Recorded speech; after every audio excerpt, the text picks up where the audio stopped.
নমস্কার বন্ধুরা, শুভ দুপুর। আপনারা দেখছেন পুষ্পস বাঙাল স্পেশাল।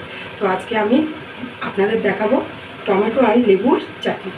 চলুন, সেই জন্য আমি কিছু উপকরণ রেখেছি, দেখাই ওগুলো কি। টমেটো আর এখানে 3টে পাতিলেবু নিয়েছি। এখানে রয়েছে 5 ফোড়ন আর শুকনো লঙ্কা রোস্ট করে গুঁড়িয়ে রেখেছি আমি, লবণ, হলুদ, আর ফোড়নে দেবো আমি শুকনো লঙ্কা আর সর্ষে, আর সর্ষের তেল আর চিনি। তো চলুন রান্না স্টার্ট করি। আমার কড়াইটা গরম হয়ে গেছে, একদম সামান্য পরিমাণে আমি তেল দেবো, জাস্ট ফোড়নটা হওয়ার জন্য।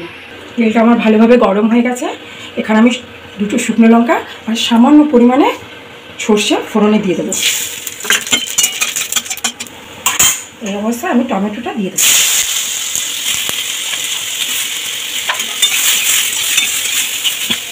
আমি পরিমাণ মতো লবণ দিয়ে দেবো, যেহেতু আমি 3টে লেবু দেবো তাই একটু লবণের পরিমাণটা বেশি দিয়েছি।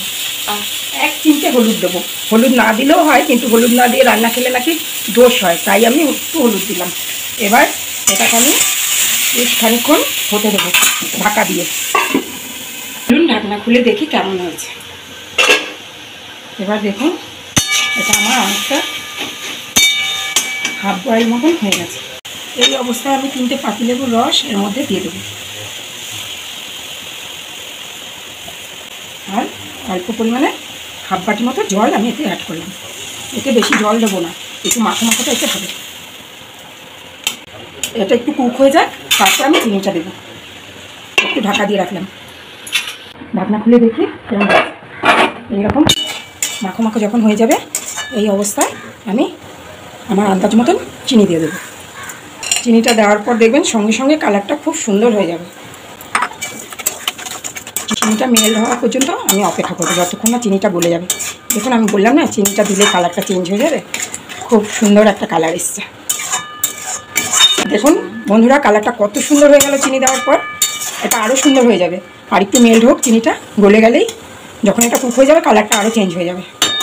একটু 2 থেকে 3 মিনিট আমি এটাকে ফুটতে দেবো। তো দেখুন বন্ধুরা, আমার চাটনি কিন্তু রেডি। আমি পরিবেশন করে দেখাচ্ছি। এটা ঠিক থিকনেসটা এরকম আসবে, এটা কিন্তু পাতলা হবে না। এটা আপনারা অনেকদিন চাইলে স্টোর করে খেতে পারেন।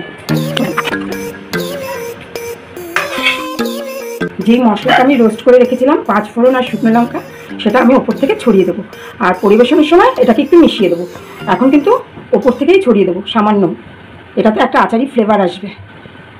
তো দেখুন, টমেটো লেবুর চাটনি একদম রেডি পরিবেশনের জন্য। শেষ পাতে ঠান্ডা ঠান্ডা পরিবেশন করুন টমেটো লেবুর চাটনি। ভালো থাকবেন, সুস্থ থাকবেন। ফিরে আসছি পরের ভিডিওতে।